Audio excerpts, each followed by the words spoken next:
ஜூலை மாதம் 24ஆம் நாள் வெள்ளிக்கிழமை. பொதுக்காலம் வாரம் 16. வாழ்வின் வார்த்தைகள். இறை வார்த்தை உங்கள் வாழ்க்கை வழிகாட்டி. முதல் வாசகம். என் இதயத்திற்கேற்ற மெய்ப்பர்களை உங்களுக்கு கொடுப்பேன். இறைவாக்கினர் எரேமியா நூலிலிருந்து வாசகம். அதிகாரம் 3, இறை வார்த்தைகள் 14 முதல் 17 வரை. மக்களே, என்னிடம் திரும்பி வாருங்கள், ஏனெனில் நானே உங்கள் தலைவன். நகருக்கு ஒருவனையும் குடும்பத்திற்கு இருவரையுமாக தெரிந்தெடுத்து உங்களை சீயோனுக்கு கூட்டி வருவேன். என் இதயத்துக்கேற்ற மேய்ப்பர்களை உங்களுக்கு கொடுப்பேன். அவர்கள் உங்களை அறிவுடனும் முன்மதியுடனும் வழிநடத்துவார்கள். நீங்கள் நாட்டில் பல்கி பெருகும் அக்காலத்தில் யாரும் ஆண்டவரின் உடன்படிக்கை பேழை பற்றியே பேச மாட்டார்கள். அது அவர்கள் எண்ணத்திலோ நினைவிலோ இராது. அது இல்லை என்று வருந்தி இனி ஒன்றும் செய்ய மாட்டார்கள் என்கிறார் ஆண்டவர். அக்காலத்தில் எருசலேமை ஆண்டவரின் அரியணை என அழைப்பார்கள். ஆண்டவரின் பெயரை முன்னிட்டு எல்லா மக்களினத்தாரும் எருசலேமில் வந்து கூடுவர். தங்கள் தீய இதய பிடிவாதத்தின்படி இனி நடக்க மாட்டார்கள். ஆண்டவரின் அருள்வாக்கு. இறைவனுக்கு நன்றி. பதிலுரை பாடல். பல்லவி. ஆயர்தம் மந்தையை காப்பது போல் ஆண்டவர் நம்மை காத்திடுவார். மக்களினத்தாரே, ஆண்டவரின் வாக்கை கேளுங்கள். தொலையிலுள்ள கடலோர பகுதிகளில் அதை அறிவியுங்கள். இஸ்ரேலை சிதறடித்தவரே, அதை கூட்டிச் சேர்ப்பார். ஆயர்தம் மந்தையை காப்பது போல் அதை காப்பார் என்று சொல்லுங்கள். பல்லவி.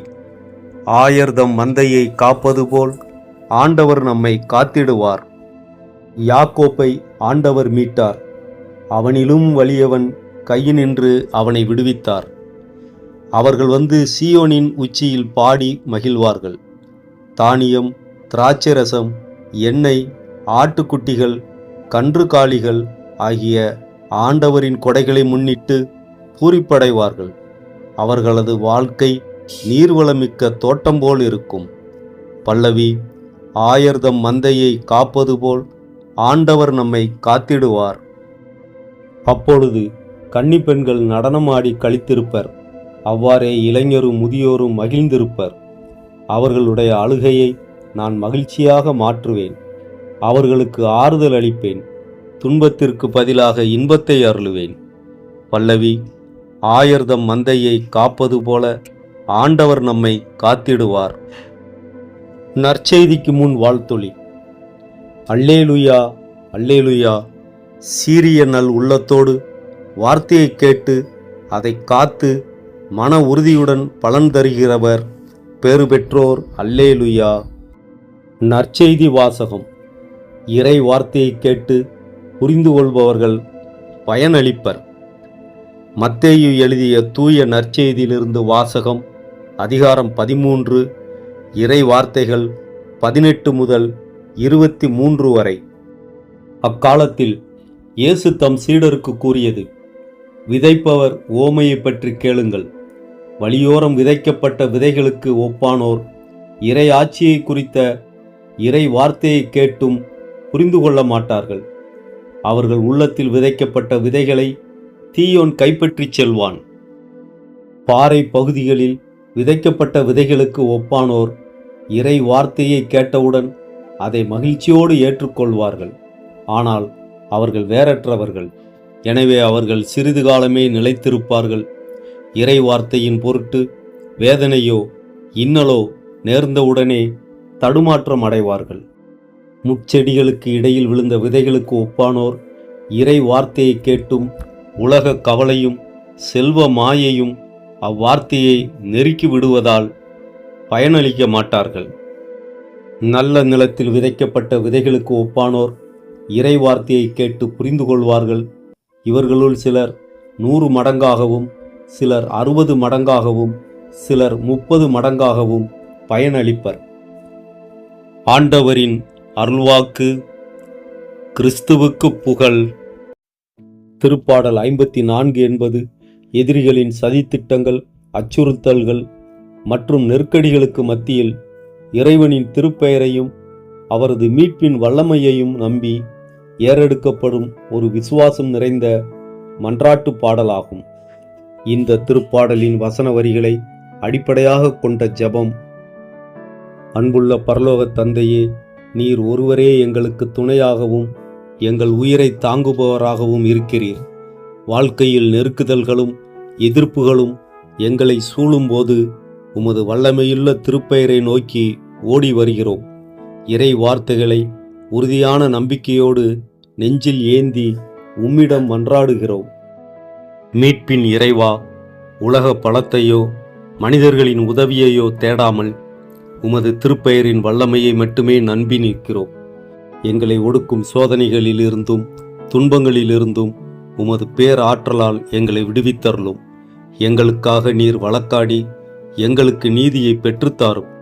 மனபாரத்தோடும் கண்ணீரோடும் வாழும் எங்கள் நாவின் ஜெபத்தை கேட்டு எங்களுக்கு பதிலளித்தருளும். பாதுகாப்பின் அரணே, உம்மை பொருட்படுத்தாமல் தீமை செய்யும் மனிதர்களின் சதித்திட்டங்களிலிருந்தும் பொறாமை மற்றும் வஞ்சக பார்வைகளிலிருந்தும் எங்களை காத்தருளும். எங்களுக்கு எதிராக எழும் எந்த ஒரு அச்சுறுத்தலும் எங்களை அணுகாதவாறு உமது பிரசன்னத்தின் ஒளியை எங்களுக்கு வேலியாக அமைத்து கொள்ளும். எங்களை தாங்கும் நல்ல ஆயனே, உலகமே எங்களுக்கு எதிராக இருந்தாலும் நீரே எனக்கு துணைவர் என்ற உண்மை என் இதயத்திற்கு அமைதியை தருகிறது. என் சோர்ந்த ஆத்துமாவை தேற்றி என் உயிரை தாங்கி பிடிக்கும் உமது கரத்திற்காக நன்றி. கடந்த காலத்தில் என் எல்லா நெருக்கடிகளிலிருந்தும் என்னை விடுவித்தது போல இனியும் வரும் ஆபத்துக்களிலிருந்து என்னை விடுவித்து அமைதியில் வாழச் செய்யும். நன்மை நிறைந்த தந்தையே, நீர் எங்களுக்கு செய்த விவரிக்க முடியாத நன்மைகளுக்காக எங்கள் இதயபூர்வமான நன்றியையும் புகழ்ச்சியையும் உமது பீடத்தில் படையலாக வைக்கிறோம். உமது திருப்பெயர் எந்நாளும் போற்றத்தக்கது. எங்கள் வாழ்நாள் முழுவதும் உமது நல்ல திருப்பெயரை புகழ்ந்து பாடி உமக்கு உகந்த சாட்சிகளாய் வாழ எங்களுக்கு அருள் தாரும். எங்களை எந்நாளும் பாதுகாத்து வழிநடத்தும் நல்ல இறைவா, இந்த ஜெபத்தின் வழியாக நீர் எங்களுக்கு தந்துள்ள துணிவிற்காகவும் விடுதலைக்காகவும் உமக்கு நன்றி.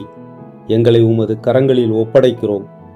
எங்கள் ஆண்டவராகிய இயேசு கிறிஸ்து வழியாக உம்மை மன்றாடுகிறோம். ஆமென்.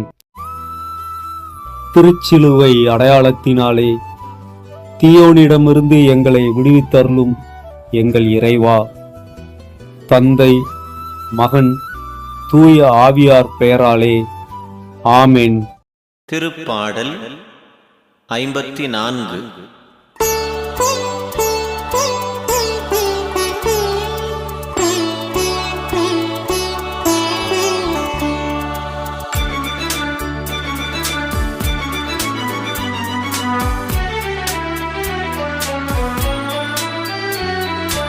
என் தலைவர் என் வாழ்வுக்கு ஆதரவாய் உள்ளோருடன் என்றும் இருக்கின்றார். என் தலைவர் என் வாழ்வுக்கு ஆதரவாய் உள்ளோருடன் என்றும் இருக்கின்றார்.